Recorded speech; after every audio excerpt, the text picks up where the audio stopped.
Speaking of egregiousness, go ahead. We had more Forbidden Door. Yes, we did. The match that none of us have been waiting for. And again, this could have been, I'm not saying, ladies and gentlemen of the jury, I'm not saying don't do a New Japan AEW cross-promotion pay-per-view. I'm saying don't muck it up as badly as they did this one. Get Okada and Tanahashi and put them in singles matches. And get a tag team and put them in a tag team match. And get your 3, 4, 5 best guys you can that you can feature and focus on your on your television for 4 to 6 weeks out, and acquaint the people with who they are and what they're coming for. And if they're fighting for championships, then don't have every other match on the card be for some kind of fucking kabuki-ish title, because then they don't stand out. And allow the Japanese guys to be impressive and get over instead of being hidden in this mishmash. That would have just, but instead we get 8 to 12 matches with a bunch of people whose names nobody on the fucking AEW roster can even pronounce, much less like anybody in this country has ever heard of. And then Okada and Tanahashi, Okada's hidden in a mess where he can't wow anybody, and then Tanahashi's working with Moxley where he can't wow anybody. The point is, of the main event Japanese talent, only Tanahashi here was in a singles match, and it's against Moxley, and it's for a gimmick title. And Mr. Resident Japanese Expert, was this as good as you've ever seen Tanahashi look, or am I missing something? Or what's happening here? He's been beat up. He's a bit older. So this is not the best I've seen Tanahashi look. I don't know if I'll ever see him at his best again. It's nice to see him on American TV for once. I'm not a big fan of Moxley and Moxley's matches. And this was more of a Moxley match than a Tanahashi match in my eyes. Well, the good thing was he almost stayed in the ring. Almost. I guess he was trying to be more serious because the Japanese folks are here, like they're the goddamn school principals. The thing is, it would be great if this company was filled with fans of American wrestling so we could have some good examples of that instead of marking out for Japanese wrestling. If they could get Fujinami over here in his prime, maybe a little Kuniaki Kobayashi, some Kingo Kimura, I'd go for those guys. They were badass. These guys are a bunch of bleached blonde twits. Anyway, it was the 46th anniversary of the Ali Inoki match, by the way, that they mentioned right at the top of the main event here. And that match was better than half of this shit. And that was the worst match I ever saw. It was slow going. That was the one time my mother ever took me to a wrestling event. And afterwards, she looked down at me and I kind of looked up at her, and it was almost like we could have stayed home. But the undercard that night was from the Omni. And I got to see Dory Funk Jr. and Jack Briscoe go 30 minutes Broadway. It was advertised as Terry versus Briscoe for the title, but it ended up being Dory and Briscoe. Anyway, that was 1976. This, unfortunately, was in 2022. We were 3 hours and 20 minutes into the pay-per-view plus the pre-show when the bell rang to start this fucking match. And after all the chaos, again, the chaos and the furniture and the fucking brawling on the floor and the whatever, now here's two guys and they start trying to work a headlock. Which is the way you should start a world championship match, but not after people have seen goddamn the raping and evacuation of all the animals on Noah's Ark. Then they stood there and traded forearms. A guy I've never seen versus a guy that I can't stand. I gave credit to Moxley because he was trying to work. He hadn't gone to the floor yet. Tanahashi's punches looked like shit. I wrote in capital letters, God, this place would have been lit up for Punk if it had been Punk and Tanahashi. Chicago. Every fucking breath they took would have gotten a standing ovation. Finally, they went to the floor and Moxley rock-bottomed Tanahashi through a table at ringside. Okay, then, Brian, have you ever seen anybody get their forehead busted open from a clothesline across the chest? No, I have not. Tanahashi hits it. Now, he does the sling blade too, so he's got Jay White's gimmick, right? Or was it Okada's gimmick? Who did the sling blade or the Rainmaker or whatever? Anyway, Tanahashi does the sling blade.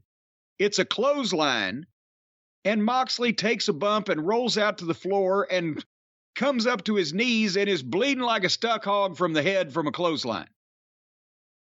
Was there no way somebody could, hey, just run me into the post? But he had to bleed.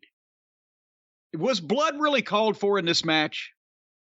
Yes, because it was a Moxley match. No, for any other reason. For any other reason, no. They could have had a little blood in the fucking multiple man fucking grudge match, whatever. Anyway, at one point, Tanahashi hit a splash off the top rope and got a 2 count, and Moxley just rolled him into a fucking choke after taking the splash. I guess because they just imagine that things will be cool if they roll right into him.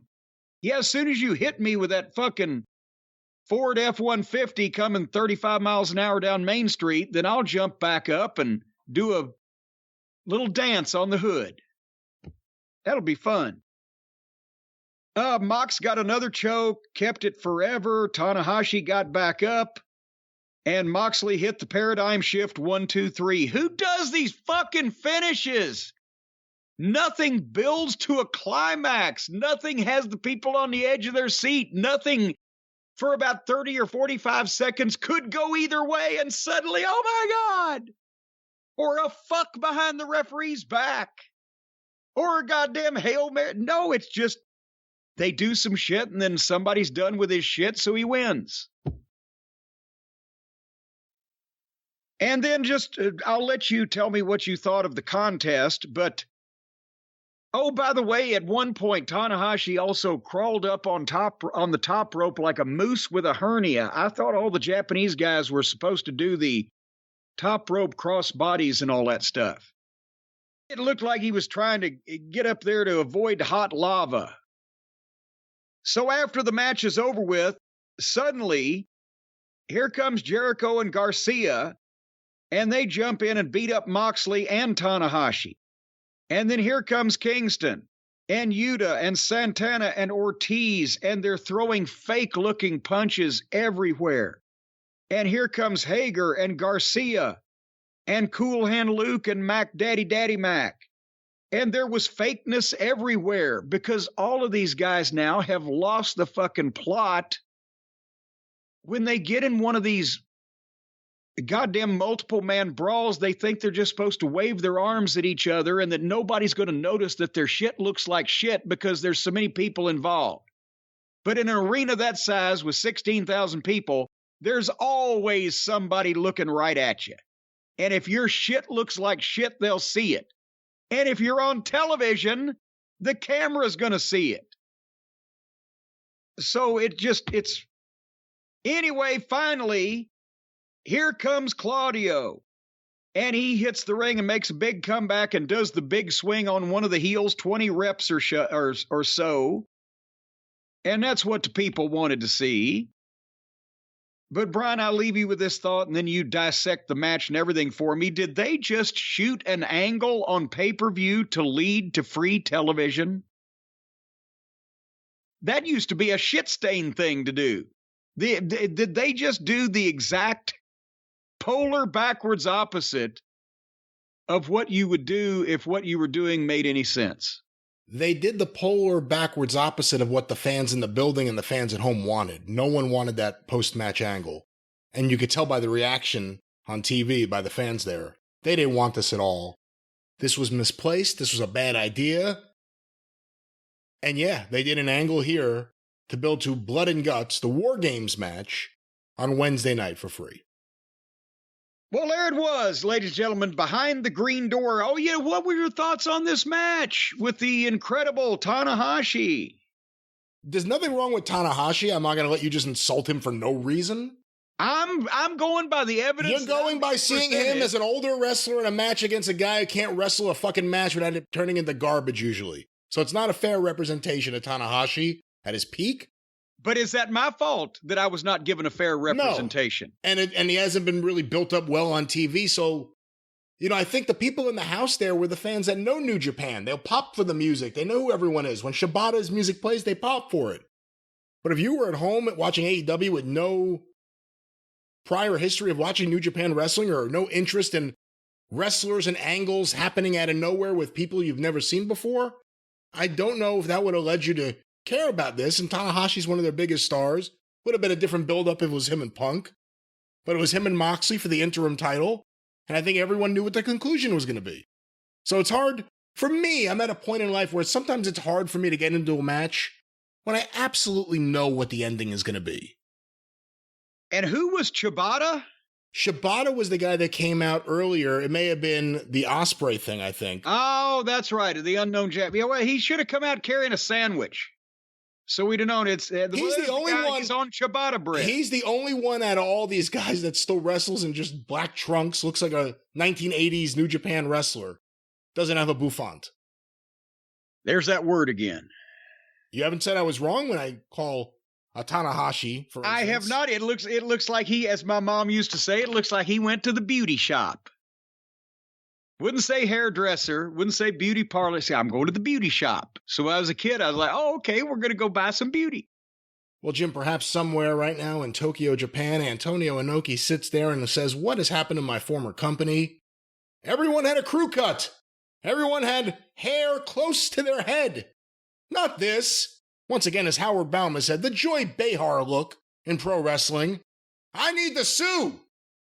If he needed Sue, she could come in and show him how to do the bouffant. Because Sue was the one that worked at the beauty shop. I need a Sue. I need two Sue. Oh, he needs a suit. Well, Barnett used to go to Hong Kong to get his suits, not Tokyo. We don't know what he was doing. We don't know what he was doing in Hong Kong for the record. We don't know what kind of things he was getting measured for over there. But I'll tell you another thing, folks. Whether you need a suit or a pair of shoes or whatever, maybe even a nice hat, what you really need is money, like millions of dollars. And I know Antonio Inoki, so rich. My God, he's got $100 million. He doesn't need to sue anybody, but he should sue on behalf of his former business over there, what they've done to it, the slander and the malingering and maligning of it. But if you need some money and you need to sue, then I know who that you should use. Call Stephen P. News.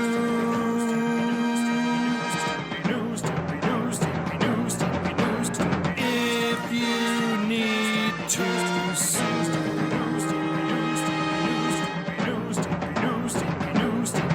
An outlaw mud show or two. Filter the rest. And yes, ladies and gentlemen, how does this sound to you, Brian Last? $43,200,000. How does that sound? Sounds like a good month. Well, that's exactly right. That's what that newlawoffice.com and Stephen P. New, 888-692-8084. That's what they have won for their clients in personal injury and wrongful death cases since 1998. That's wrongful death cases. If you can't prove that the guy shouldn't have died, they won't give you any money. If it was correct, if he deserved it, then that's on them. But they'll pay you if it's wrongful. How about $33,700,000, Brian? Sounds like a good week, doesn't it? Sure. Okay. Well, that's what that newlawoffice.com, 888-692-8084, and Stephen P. New and his minions have won in employment and wrongful termination and product liability cases since 1998. So right there, you got 43, you got 33, you got almost $80 million that the clients of newlawoffice.com have indeed received thanks to the efforts of Stephen P. New and his fine crack legal staff there. And besides that, you say you ain't been wrongfully terminated. You say that they had every right to fire your ass. Well, what about personal injury? Did they need to run you over on the way out of the parking lot? What about medical malpractice? When that doctor checked you for the hemorrhoids and stuck his finger up your ass, did he have both his hands on your shoulders at the same time? If you've been injured in a workplace, let's say, for example, like a wrestling arena, you got some idiot jumping off the top rope and landing the full weight of his body ass first in the side of your head, call Stephen P. New at 888-692-8084. Any kind of various assaults or terminations or injurious behavior can be modified and rectified and circumcised by our friend Stephen P. New at newlawoffice.com, 888-692-80, as I mentioned before, 84.